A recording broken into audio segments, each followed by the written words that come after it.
Hi, travel with me through this experience. So here it is that the deadline for sending information to the chairman is 3 days before the board meeting. Okay.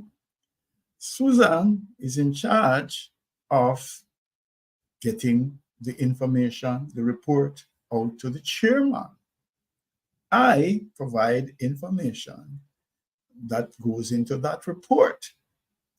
Susan comes to me and says in an animated, emphatic manner, Trevor, are you aware that the deadline to get the report to the chairman is today for the close of business? And I have not got your input. What's the story? I step back and I'm unpacking the thought processes that I've been engaged with, and I'm now processing what Susan is saying to me. And then, of course, I have to work out my response to Susan. That clearly has taken too long for Susan. And she's saying, so what are you? Are you not responding? You know, I need to know what's going on. I don't want to get caught up into the hype. I sort of working out a response that with the thing that came to mind would be to say, hey, calm down, Susan. But I've learned that telling somebody who is in an animated state to calm down only gets them more agitated. So I ruled that out, and I'm trying to find a response that would work. The delay is too much for Susan, and so she doubles down, and it's even more animated. And I'm told that she's not taking the responsibility, and she will let the chairman know where the problem was, why the report is delayed. As yet, we haven't sat down to discuss whether I'm going to get my input in a reasonable time such that the report could be done. We haven't had that discourse. All we have had is an animated assertion and a reflective response to the assertive, animated discourse. And so we haven't really discussed that. At this point in time, neither party has been engaged in when the report, what are the challenges, if there are challenges, how we can get it done. That dialogue has not yet taken place. But as it stands now, we have two parties engaged in a conflict. I am thinking all sorts of things. Why am I being approached like this? I haven't even had a chance to explain the situation. And obviously, Susan is mad because here it is that she's up against a deadline, and she doesn't know whether she will meet that deadline. And this individual that she's seeking to get the information from is unresponsive. Today, we want to expose the root causes of situations like that. We want to look at a perennial interpersonal conflict. This dynamic between dominance and steadiness, supportiveness, submissiveness plays out all the time. Hi, I am Trevor E.S. Smith, and I'm from the Success with People Academy, and I'll be your guide through the Success with People live cast today. So I must tell you up front that I have been doing this kind of engagement for for over 2 decades working with teams. And this scenario that I just shared is a version of many such incidents. By the way, if just in my workshops, people have indicated that 3 individuals have indicated that that situation evolved into a situation in which they lost their jobs. They were fired for insubordination. 3, just me. So you can imagine what's happening out there. Right? So yeah, my thinking through the process as to what is an appropriate response then gets to the point where I'm saying, what's the point? I can't really communicate in this kind of environment, so I keep quiet. In that moment, my manager says, okay, that's insubordination. You need to spend your time elsewhere, Trevor. Interesting. I don't know if you have encountered this, but believe me, there are undercurrents of conflict that you would not imagine is taking place. Yeah. Okay. So the question though is, have we become too complacent? Do we just let this pass? Because conflicts, we say, are inevitable. Have we taken that position? So this is reality. Just let conflict win. Well, let me tell you, I have a different perspective. I am confident that some conflicts are preventable and that it is worth the while to work on preventing them. Locking horns is unproductive and I believe painful, psychologically at least. It will make a great deal of difference to our peace of mind and the whole team dynamics and to our productivity if we spend a little bit more time trying to understand the root causes of some of these conflicts. That's my task today. I will be here within 30 to 35 minutes. So please just set aside what it is that you're doing and just focus for a while. It might be worth your while. All right. So here it is. This is my task today. I want to get a campaign going to say, no, stop talking about conflict is inevitable and move towards conflict is preventable. Placard, conflict is preventable. Conflict is preventable. Preventable. Conflict is preventable. That's where we need to start to think. Move our minds to the point of, what you expect? We are human beings. We don't see things the same way. Yeah, conflict is in it. No, conflict can be preventable. So, if we can move from that, then that's what I'm saying is that you can predict certain things.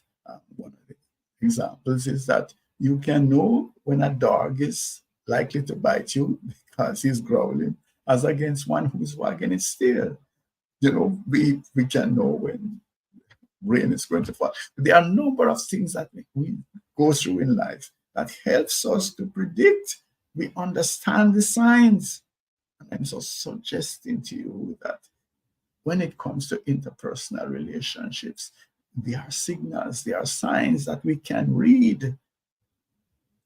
How much effort are you putting into picking up these signs, picking up these signals from your colleagues and others? So let us look at one pitfall, which is very similar to the scenario that I shared at the beginning. So if we think about these style behavior, so remember now that I am a proponent of the discerning communication model, right? Where we build things upon the DISC framework: dominance, steadiness, dominance, influence, steadiness, and conscientiousness. So we build a whole body of knowledge around that classification of behaviors. So we have these 4 toolkits that we use to navigate through life. And once we go into those toolkits, there are telltale signs of the mindset, the behavior that goes with that toolkit. So if we go into the dominant toolkits, we're going to call this individual Devon today. So if we look at Devon's mindset, Devon is confident that the idea of communicating in an assured manner is a key to success. He has proven it over and over. If you communicate in a way that sends the message that you know what it is that you're talking about, and the information that you are presenting is, in fact, so, then people will tend to buy in.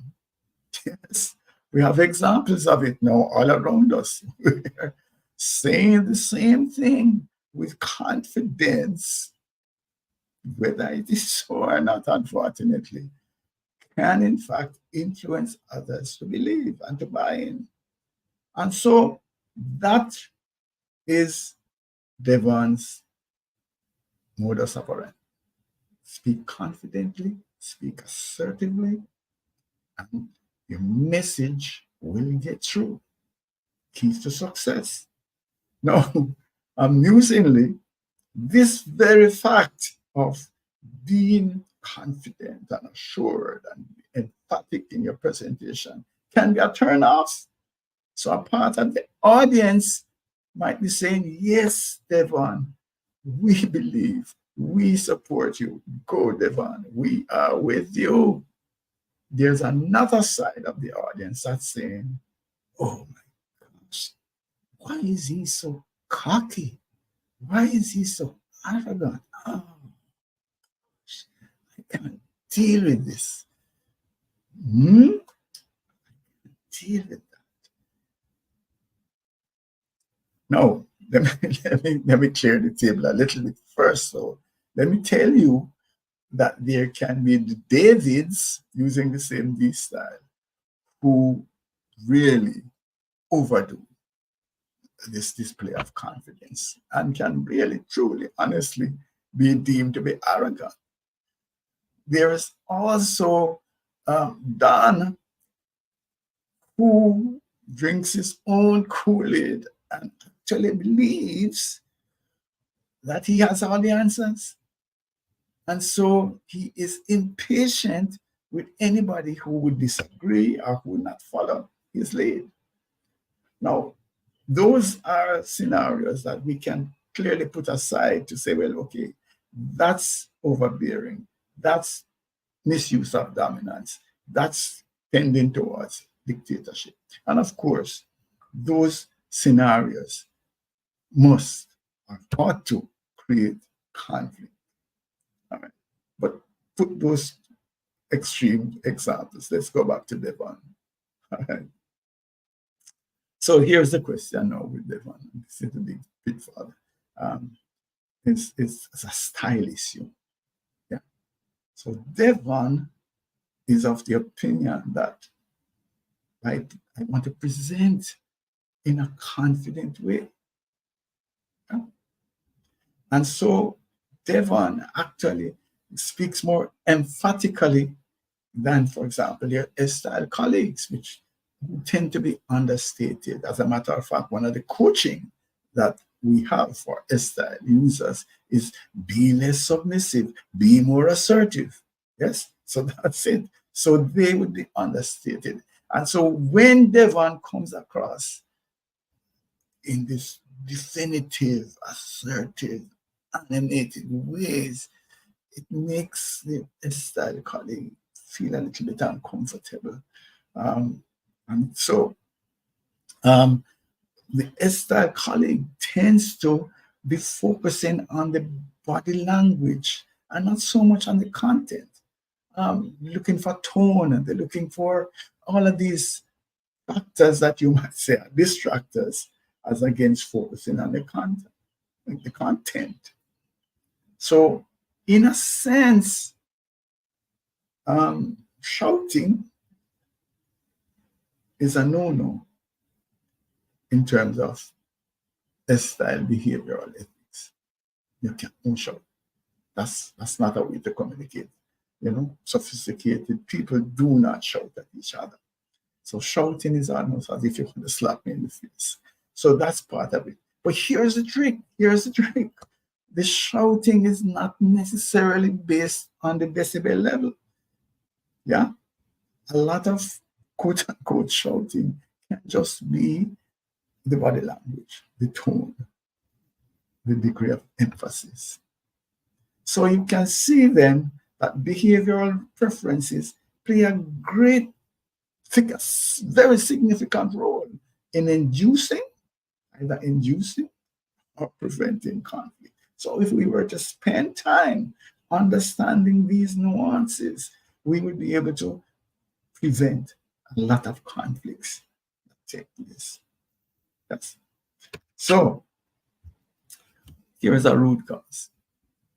I want us to look deeper at this, because what I want us to do is to be able to step out of this little 30-minute discourse with solutions. That's what these live casts are about. Success with People live casts are always about identifying a problem and finding a solution. And so let us go deeper now. Just pull off wherever I'm not sure whether you are a D style user or S style or whatever. Just put aside your preferences and listen for a moment. Go with me. So here it is that we have Devon's natural style. This is how Devon is hardwired. Devon has learned that this is the way to navigate through life effectively. Yes? Be emphatic, be clear, and if necessary, be animated in your presentations.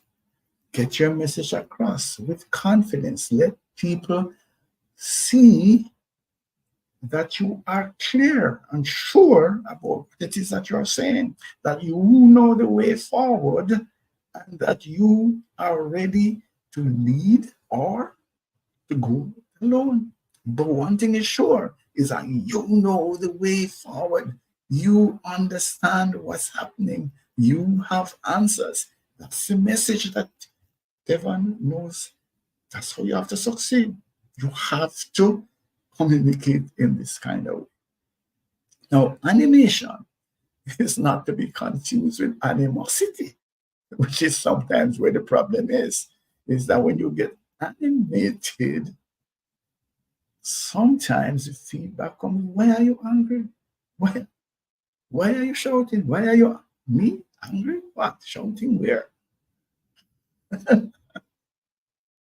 So that's part of the challenge. So let me give you the 911 in this situation. This behavioral thing is very important, That's why I'm so excited to have spent all of this time, learning more and more from the experiences and getting deeper into an understanding of the behavioral styles. So here it is. So we're a D style user, Devon, it is, wants to emphasize a point. It's critical now for me to get this point across. Devon tends to increase its intensity, and that intensity could also, yes, increase the volume, but also the body language and the tone.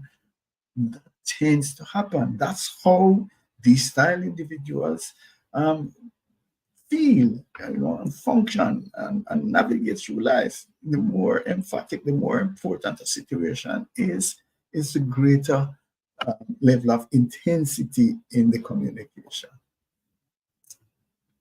All right.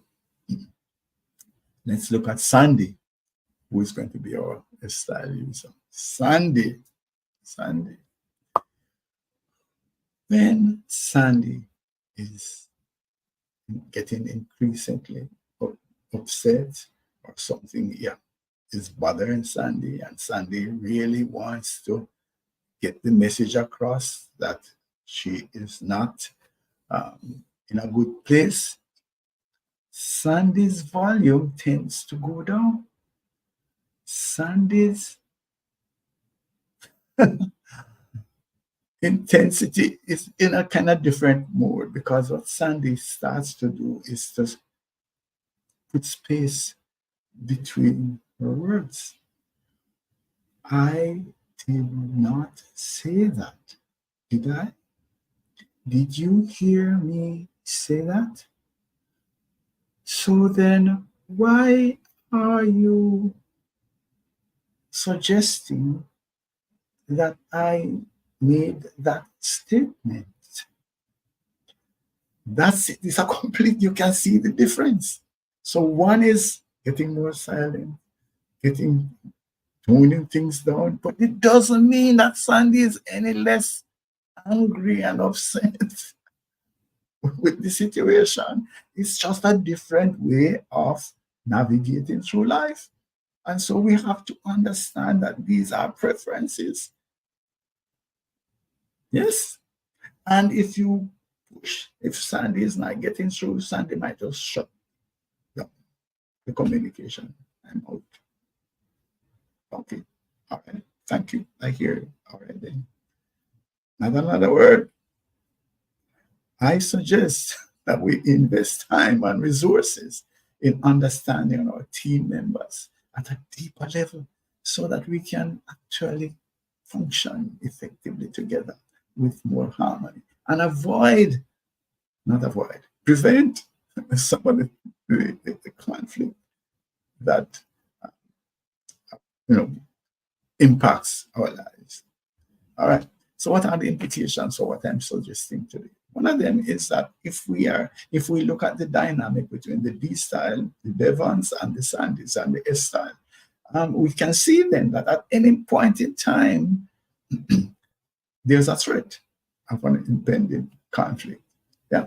And there's no safe space.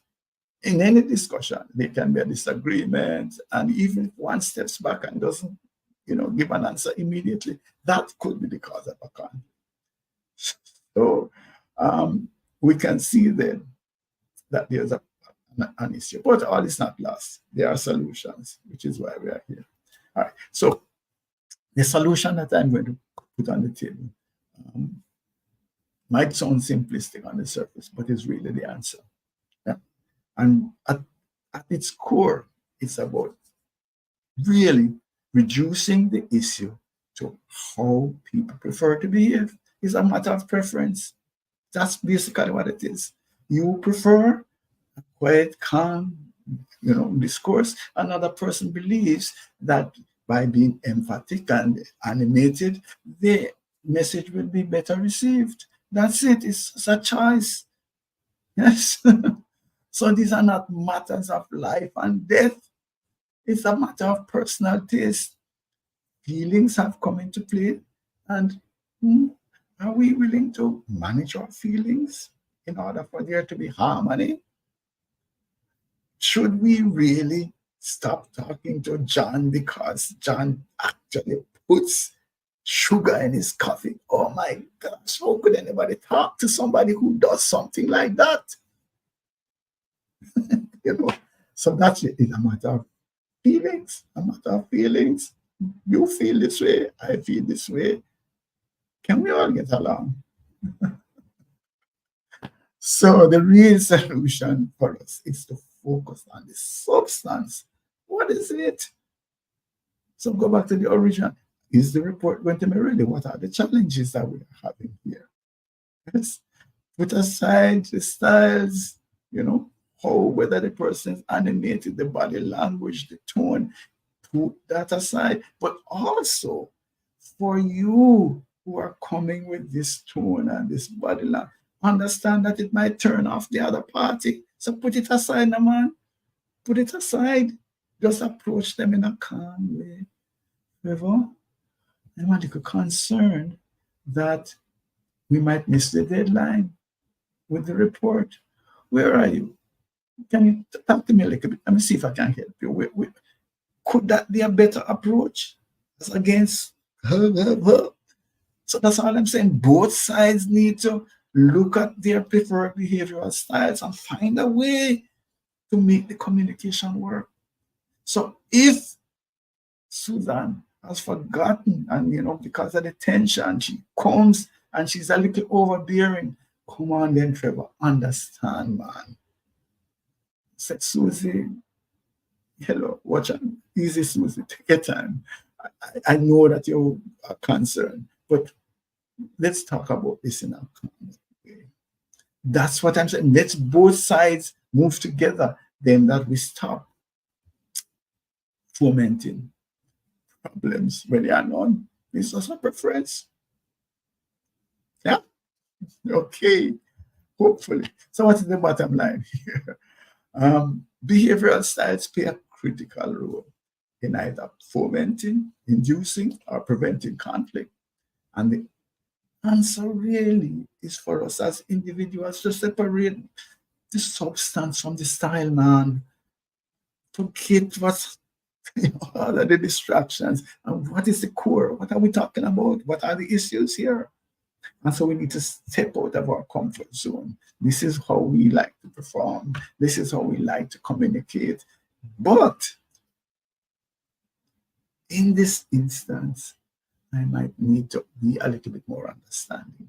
In this instance, I might need to change my style because it might not land well with this individual. That's the way that we get more productive and find harmony in our relationship. Just step out of your style in order for this communication to work. That's what I want to suggest. So here are some takeaways from me. Conflicts, yes, are a part of reality, but they can be prevented. So at its core, some conflicts are really just a matter of feelings, personal preference. I like it this way. I want sugar in my coffee. You don't want it. Yeah. So I like to communicate this way. You want it in another way. So there are. So when there are no issues of substance, man, when there is not any real genuine problem, let's just find a way to just adapt our style to facilitate meaningful discourse. Let me tell you something. I've been doing this, as I said, working with teams for a couple of decades. Let me give you a quick insight as to how an intervention could take place. Just for your information.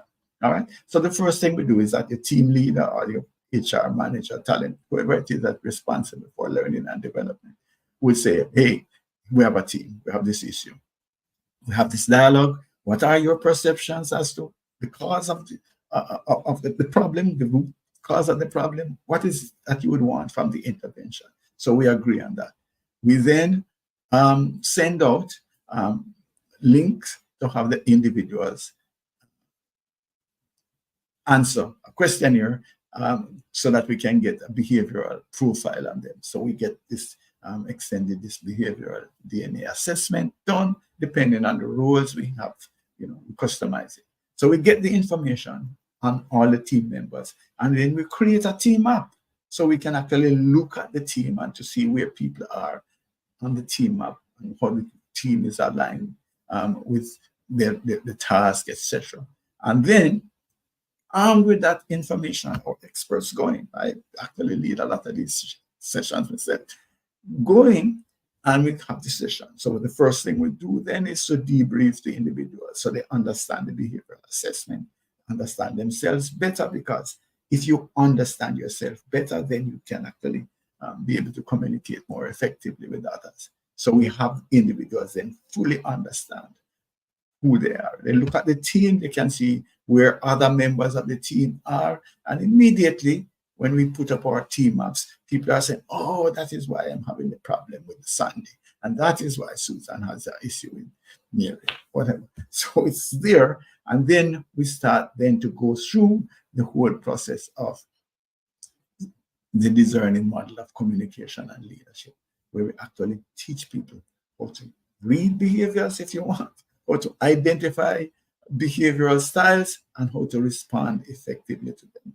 That's something that can be done in a day in terms of the interaction. So the assessment is done, the team maps are done, and then we go into it and to say, all right, how are we going to diffuse conflicts? How are we going to find a way to enhance team dynamics so that the team can perform at a high level? Something that can be done happy to discuss it with you.